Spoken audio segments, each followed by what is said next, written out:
We spend our lives chasing permanence in a world built entirely on decay. We try to extract lasting happiness from physical things, wealth, status, even our own bodies, despite knowing they will eventually turn to dust. 2,600 years ago, Prince Vardhamana was born into the Ikshvaku clan of the Indian subcontinent. He possessed the absolute peak of material success. He lived in the Nandiyavarta palace, surrounded by unbridled luxury, total political security, and an environment designed to provide endless physical pleasure. Yet, sitting among the greatest comforts of his era, Vardhamana recognized a persistent flaw in his reality. He observed that his physical body, his royal relationships, and the gold in his treasury were all subject to time. They were temporary states, masking the only permanent existence, his own internal soul. He concluded that true, enduring joy cannot be engineered by controlling the external world. It can only be found by looking inward. When his parents passed away, Vardhamana was prepared to leave the palace, but his elder brother, Nandivardhan, was overwhelmed by grief.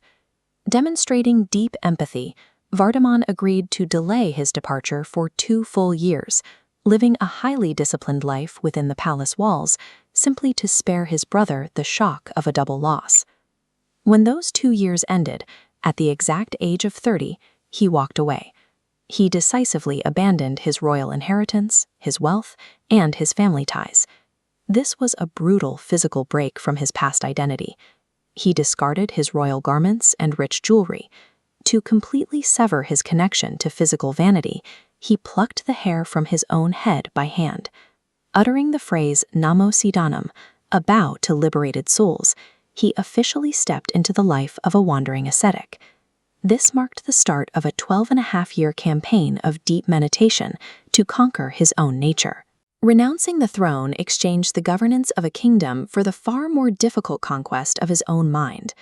For over a decade, Vardhamana, now a solitary monk, endured a punishing physical reality. He stood in silent meditation through blistering summers and freezing winters, sleeping for minutes at a time and frequently fasting for weeks without food or water. During one meditation at the village of Kormagram, a cowherd asked Vardhamana to watch his oxen. The monk, locked in deep silence, did not reply. The oxen wandered off. When the furious cowherd returned, he assumed the silent ascetic was a thief and began whipping him repeatedly with a hard sizzle rope. The thick rope left deep inflamed welts across his naked body. Vardhamana offered no defense, raised no hand to strike back, and did not even break his meditative focus.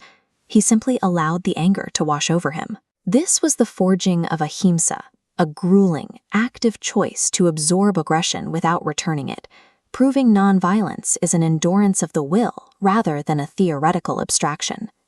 To master this level of Ahimsa requires completely overriding the primal human instinct for self-preservation and the urge for revenge. This diagram illustrates the Jain concept of karma.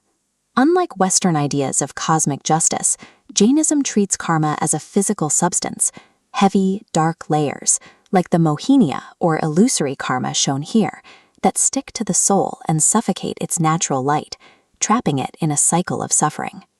Whenever Vardhamana experienced extreme pain, whether from the bites of wild dogs or spikes driven into his ears, and maintained his mental balance, he created intense spiritual friction.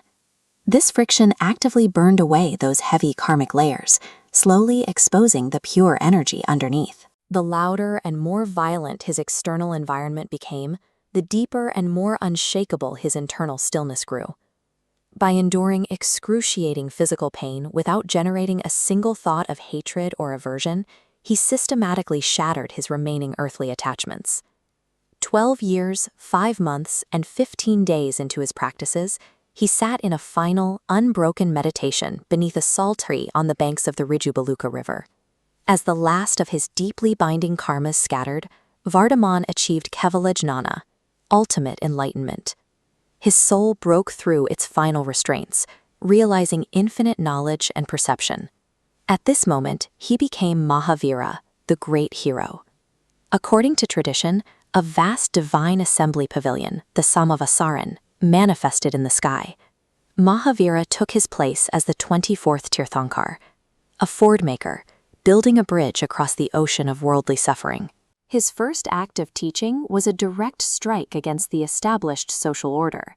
He initiated 11 elite Brahmin scholars into his ascetic path, while simultaneously welcoming men and women from the lowest castes, dismantling the rigid social hierarchy of his time. Gaining universal knowledge required tearing down the artificial walls of human ego, ensuring the truth was freely available to everyone. Mahavira codified his ethical insights into 5 distinct vows.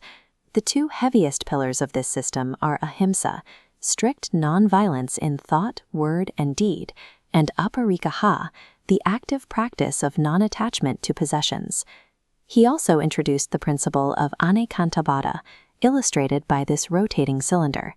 If you look at it from one angle, it casts a square shadow. From another, it's a circle. Both are true.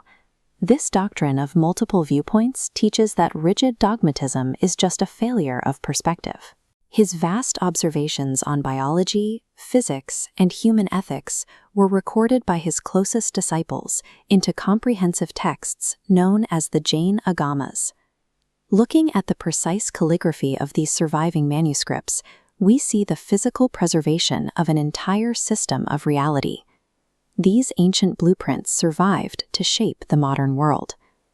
Mahavira's uncompromising stance on nonviolence laid the philosophical groundwork that later empowered figures like Mahatma Gandhi and Nelson Mandela to overthrow empires without resorting to bloodshed. Conquering the physical world only breeds endless conflict. Conquering the self, as Mahavira proved, provides the only enduring blueprint for universal peace.